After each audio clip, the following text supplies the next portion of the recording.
Too often we have heard the great commandment and have dismissed it from our daily pursuit, believing it to be unattainable and too lofty a command.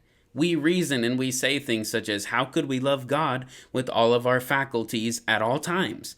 However, I would like to offer us a solution to our delusion and realize that rather than leaving our responsibilities behind, along with our lives and busy schedules, God is after something else, namely us and our affections amidst the pressing schedules of life.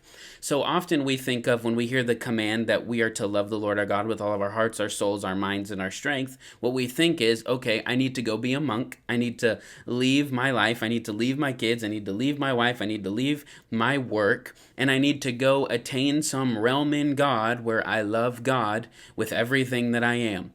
But God is after something else, that amidst the busyness of life, our affections are upon Him.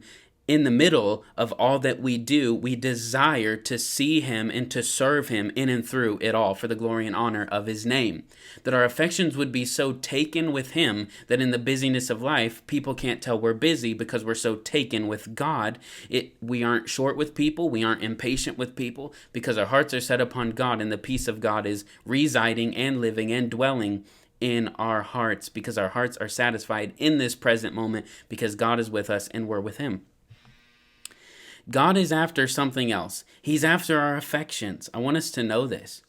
God is not a dictator, demanding our affections to the detriment of our lives. He is not loading us down with a heavy and burdensome command to love Him with all that we are, but rather it's a command that will put our lives in a proper order.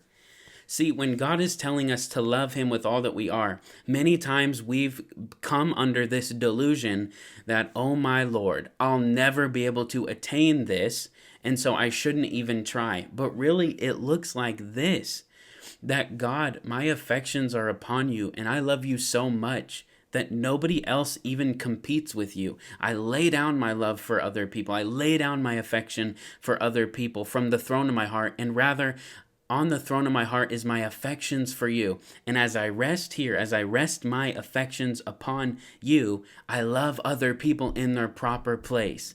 They're just lights that spring forth from the undergirding of your light. You are the true light, and they are lesser lights.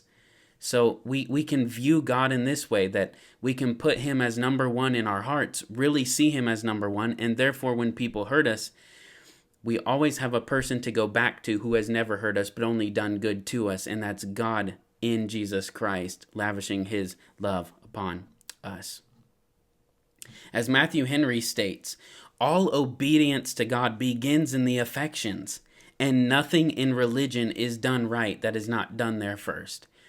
So many people just serve God out of a fearful duty or a fearful responsibility. I have to serve God or I'm in trouble, which the scripture tells us that if we don't serve the Lord, if we don't give to the Lord our lives, then they'll be required of us. We'll be judged for our life that we did not give to God, and hell will be our portion.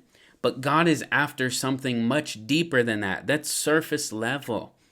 He's after our affections, us wanting to serve Him, us loving Him. The realization that we deserve condemnation when God has offered us such a rich gospel, a fully satisfied heart, but instead we turn away His gospel and we seek satisfaction in a world that doesn't satisfy us. That is worthy of condemnation, and that will be the condemnation of people on the final day. They would rather seek satisfaction in a world that can't satisfy than seek satisfaction in a God who is rich and full and able and fully capable of satisfying our hearts with Himself. Let me say this, in all actuality, we think God's going to be the heavy burden of our life. But in all actuality, God is the sanity of our lives amidst the busyness of life. So our lives are busy, our lives are hard, our schedules are full.